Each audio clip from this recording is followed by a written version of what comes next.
Palamaner MLA Venkategowda photo ఉన్న ప్యాడ్లతో 10వ తరగతి విద్యార్థులు పరీక్షలకు హాజరైన ఘటనను ఎన్నికల అధికారులు ఎన్నికల కోడ్ ఉల్లంఘన కింద కేసు నమోదు చేశారు.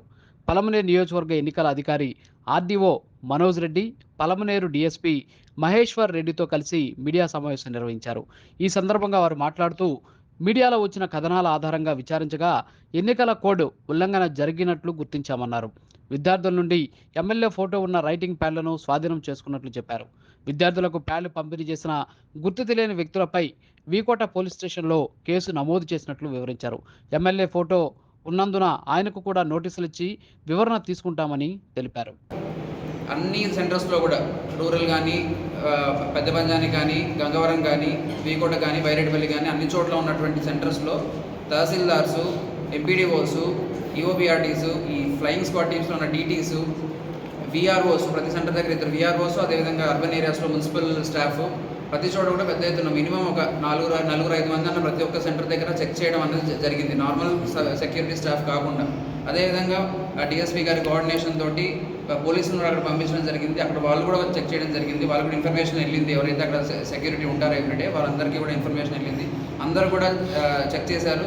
చెక్ చేసి కొన్ని ప్యాడ్స్ అని మళ్ళీ తీసుకొని వచ్చారు పిల్లలు. వాళ్ళకి తెలియకపోవడం వల్ల తీసుకొని వచ్చారు, ఏదో ఒక కారణం వల్ల తీసుకొని వచ్చారు. వచ్చిన వాటి అన్నింటినీ కూడా మేము అక్కడ సెంటర్స్ స్టార్టింగ్లోనే వాటన్నింటినీ కూడా ఆపేసి చేసుకున్నాం. మీరు చూస్తున్నారు అవి ప్యాడ్స్ అన్నీ కూడా, వాటిని ఇంకా మనం కౌంట్ చేస్తుంది కూడా ఉంది. సుమారుగా 100 దగ్గరగా ఉన్నాయి అవి నెంబర్ ఆఫ్ ప్యాడ్స్. ఒక 80 నుంచి 100 మధ్యలో ఉండొచ్చు. అండ్ ప్యాడ్స్ మేము సీజ్ చేశాము. మిగతావన్నీ కూడా కొంతమంది అక్కడికి వచ్చి ఇలా తీసుకుంటాను ఉద్దేశంతో వాళ్ళు రిటర్న్ వెళ్ళిపోయి వాళ్ళ పేరెంట్స్ తెచ్చి పంపించేసి వేరే ప్యాడ్స్ కూడా తెచ్చుకున్న సందర్భాలు కూడా మేము చూసాము కల్లారా. సో ఈరోజు అందరి కోఆర్డినేషన్ తోటి ఎవరు కూడా ఆ ప్యాడ్స్ని యూజ్ చేయకుండా ఉండేది మనం చేయగలిగాం. ఏ సెంటర్లో కూడా లోపలికి వెళ్ళలేదు. మనం చాలామంది మీడియా వాళ్ళు కూడా ఉన్నారు, చూశారు. మనం చెక్ చేస్తున్నది ఇవన్నీ కూడా అన్ని చోట్ల కూడా, అన్ని సెంటర్స్లో కూడా ప్రతి చోట కూడా దాన్ని మనం ఎన్షూర్ చేయగలిగాం. సో దీనికి తోడుగా ఇది చేయడమే కాకుండా నెక్స్ట్ ఇది ఎవరు ఈ ప్యాడ్స్ అనేది డిస్ట్రిబ్యూట్ చేశారు. ఎందుకంటే మనం నిన్నైతే వీకోట్లో కనపడింది మనకు. ఈరోజు చూస్తున్నప్పుడు అర్థమైంది ఏంటంటే కాన్స్టిట్యున్సీ మొత్తంలో కూడా ఇవి పిల్లల దగ్గరకు వచ్చాయని తెలిసింది. సో దానికి సంబంధించి ఎవరు డిస్ట్రిబ్యూట్ చేశారు ఏంటి అనేది మనకు తెలియదు.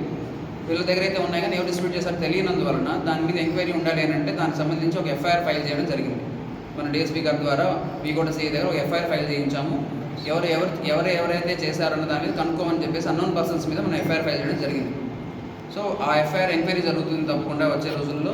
ఎంక్వైరీ బట్టి ఎవరు వాటిని డిస్ట్రిబ్యూట్ చేశారు, ఎక్కడన్నా అంటే ఏ తేదీల్లో చేశారు, అది మోడల్ కూడా వైలేషన్కి వచ్చే తేదీల్లో చేశారా, వచ్చే విధంగా చేశారా ఏంటన్న విషయాన్ని పరిశీలించిన తర్వాత దాని తగ్గట్టుగా యాక్షన్